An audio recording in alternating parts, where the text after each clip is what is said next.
அண்மைச் செய்தி.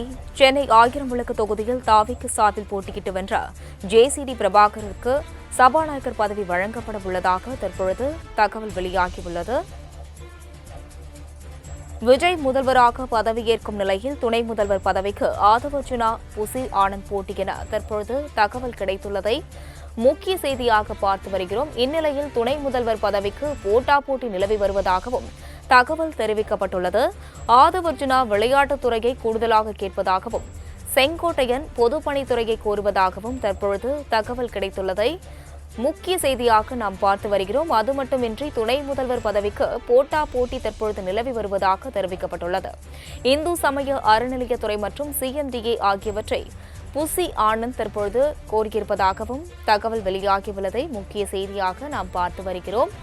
நேற்று தேர்தல் முடிவுகள் வெளியான நிலையில் சென்னை ஆயிரம் விளக்கு தொகுதியில் தாவேக்கு சார்பில் போட்டியிட்டு வென்ற ஜேசிடி பிரபாகருக்கு சபாநாயகர் பதவி வழங்கப்பட உள்ளதாகவும் தகவல் தற்பொழுது கிடைக்கப்பட்டுள்ளதை அண்மை செய்தியாக பார்த்து வருகிறோம்.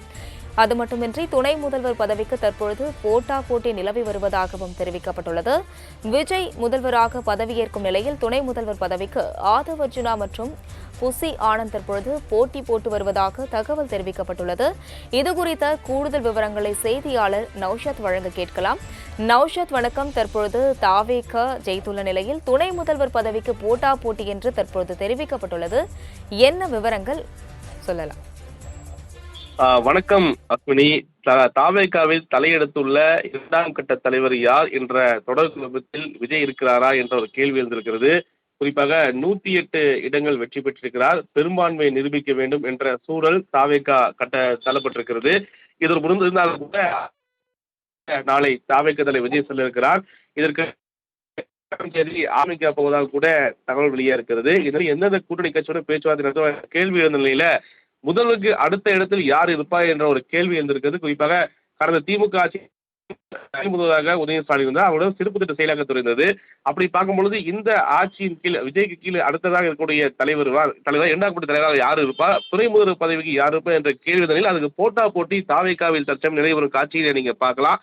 குறிப்பா ஆதவர்ஜுனா, புசி ஆனந்த் அதுக்கு போட்டி போட்டுவதாக தகவலியா இருக்குது. மேலும் ஆதவர்ஜுனா அதாவது அடுத்ததாக ஆதவர்ஜுனா பொறுத்த வரைக்கும் விளையாட்டுத்துறையை கேட்பதாகவும் மேலும் நிதித்துறையை கேட்பதாகவும் கூட வெளியே இருக்குது. இரண்டாம் ஆதவர்ஜுனா, செங்கோட்டையன், அருண்ராஜ் ஆகியோர் நிதித்துறையை கேட்பதாகவும், செங்கோட்டையன் பொறுத்த வரைக்கும் கூடுதலாக அதாவது நிதித்துறையும் இல்லாமல் பொதுப்பணித்துறையும் தன் வசப்படுத்த முயற்சிப்பதாக கூட தகவலியா இருக்கு. கூடுதலாக ஆதவர்ஜுனா ஏற்கனவே விளையாட்டுத்துறையில் பல்வேறு சங்கத்தில் பொறுப்பு வகித்த நிலையில அவர் நிதித்துறையும் கூடுதலாக விளையாட்டுத்துறையும் கேட்டு வாங்க இருப்பதற்கு முயற்சித்து வருவதாக கூட தகவலியா இருக்கு. ஆனால் தாவேகா பொதுச் செயலர் புசி ஆனந்தை பொறுத்த வரைக்கும் இந்த அறநிலையத்துறை மற்றும் சிஎம்டியை கேட்பதாகவும் கடந்த ஆட்சியில் குறிப்பாக சேகர் பாபுவிடம் இருந்த இந்த துறை சிஎம்டி அதே துறையை தன் வசப்படுத்த முயற்சி அதே அவர் கேட்டுவதாக தெரிகிறது. மேலும் ஜேசிடி பிரபாகரன் சபாநாயகராக உருவாக இருக்கிறார். அவரும் அதே பொறுப்பு வழங்கப்படுவதாக மூத்த தலைவர்களை அந்த இடத்திற்கு கொண்டு வரும் பட்சத்தில் குறிப்பாக சபையை சரியான நடத்துவதற்கான அனுபவம் வாய்ந்த நபர்களே அவர் ஜேசிடி பிரபாகர் சரியாக இருப்பார் என்ற ஒரு ஆலோசனை ஏற்பட்டதாகவும், மேலும் ஆட்சி அமைக்கும் நிகழ்ச்சி யார் ஏற்பாடுகளை செய்வார்கள் என்ற அரசு செய்யுமா அல்லது கட்சி செய்யுமா, செலவு யார் செய்வார்கள் என்ற ஒரு குழப்பத்தில் இருப்பதாக கூட தகவல் வெளியாக இருக்கிறது. ஏனென்றால் குறிப்பாக ஆட்சி அமைப்பதற்கு துறை சார்ந்த அந்த குறிப்பாக பொதுப்பணித்துறை சார்ந்த அதிகாரிகள் அதுக்கான ஏற்பாடு செய்வது வழக்கமா இருக்கிறது. ஆனா இவர்களை பொறுத்த வரைக்கும் அது அரசு செய்யுமா அல்லது தனியாக செய்ய வேண்டும் என்ற குழப்பத்தில் இருந்தாலும் கூட அதை எவ்வாறு செய்து சாதிக்க வேண்டும் ஒரு குழப்பத்தை திட்டம் தீட்டிருப்பதாக கூட தகவலியா இருக்கிறது. மேலும் அரசு செய்தி வழங்கும் துறையை யார் கைப்பற்ற போகிறார் என்ற போட்டி கூட நிலவுவதாகவும், தாவேகாவில் ஏற்கனவே விஜயனுடைய உதவியாளர் ஜெகதீஷ் அவர்கள் தன்னோட ரூட்ஸ் வைத்துக் கொண்டிருக்கிறார்.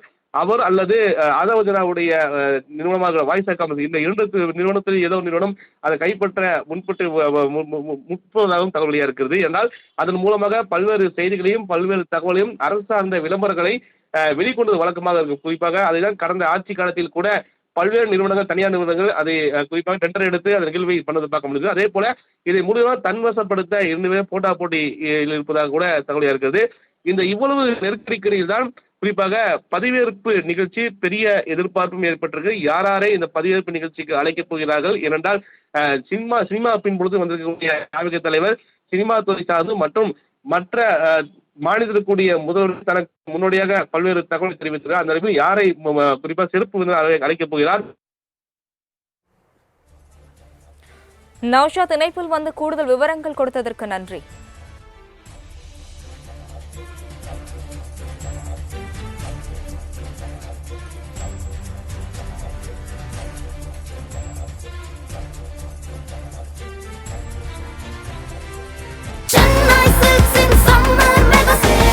Chennai Silks in Mega Summer Sale.